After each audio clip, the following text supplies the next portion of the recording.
আমি কিরকম ভাবে বেঁচে আছি তুই এসে দেখে যা নিখিলেশ। এই কি মানব জন্ম, নাকি শেষ পুরোহিত কঙ্কালের পাশা খেলা। প্রতি সন্ধ্যাবেলা আমার বুকের মধ্যে হাওয়া ঘুরে ওঠে, হৃদয়কে অবহেলা করে রক্ত। আমি মানুষের পায়ের কাছে কুকুর হয়ে বসে থাকি, তার ভেতরের কুকুরটাকে দেখব বলে। আমি আক্রোশে হেসে উঠি না, আমি ছারপোকার পাশে ছারপোকা হয়ে হাঁটি, মশা হয়ে উড়ি একদল মশার সঙ্গে। খাঁটি অন্ধকারের স্ত্রীলোকের মধ্যে ডুব দিয়ে দেখেছি দেশলাই জেলে। ও গায়ে আমার কোনো ঘর বাড়ি নেই।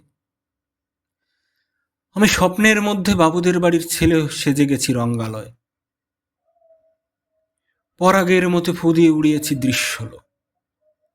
ঘামে ছিল না এমন গন্ধ যাতে ক্রোধে জ্বলে উঠতে পারে। নিখিলেশ, তুই একে কি বলবি? আমি শোবার ঘরে শুধু নিজের দুহাতে পেরেক বিদে দেখতে চেয়েছিলাম যিশুর খুব বেশি কষ্ট হয়েছিল কিনা। আমি ফুলের পাশে ফুল হয়ে ফুটে দেখেছি, তাকে ভালোবাসতে পারিনি। আমি কপাল থেকে ঘামের মতো মুছে নিয়েছি পিতামহের নাম। আমি শ্মশানে গিয়ে মরে যাবার বদলে মায়েরই ঘুমিয়ে পড়েছিলাম। নিখিলেশ, এইরকম ভাবে বেঁচে আছি। তোর সঙ্গে জীবন বদল করে কোনো লাভ হলো না আমার। এ কি নদীর তরঙ্গে ছোটবেলার মতো ডুব সাদার, অথবা চশমা বদলের মতো কয়েক মিনিটের আড়ড়ন, অথবা গভীর রাতে সঙ্গম নিরত দম্পতির পাশে শুয়ে পুনরায় জন্ম ভিক্ষা। কেননা সময় নেই।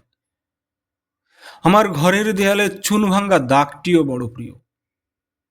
মৃত গাছটির পাশে উত্তরের হাওয়ায় কিছুটা মায়া লেগে আছে। ভুল নাম ভুল স্বপ্ন থেকে বাইরে এসে দেখি উই পোকায় খেয়ে গেছে চিঠির বান্ডি। তবু আক্লেশে হলুদকে হলুদ বলে ডাকতে পারি। আমি সর্বস্ব বন্ধক দিয়ে একবার একটি মুহূর্ত চেয়েছিলাম, একটি ব্যক্তিগত চির আওয়ার। ইচ্ছে ছিল না জানাবার তোকে এই বিশেষ কথাটা। তবু ক্রমশই বেশি করে আসে শীত। রাতে এরকম জলতেষ্টা আর কখনো পেত না। রোজ অন্ধকার হাতড়ে টের পাই 3টে ইঁদুর। ইঁদুর নয়, মুশিক। তাহলে কি প্রতীক্ষায় আছে অদূরেই সংস্কৃত শ্লোক? পাপ ও দুঃখের কথা ছাড়া আর এই অবেলায় কিছু মনে পড়ে না।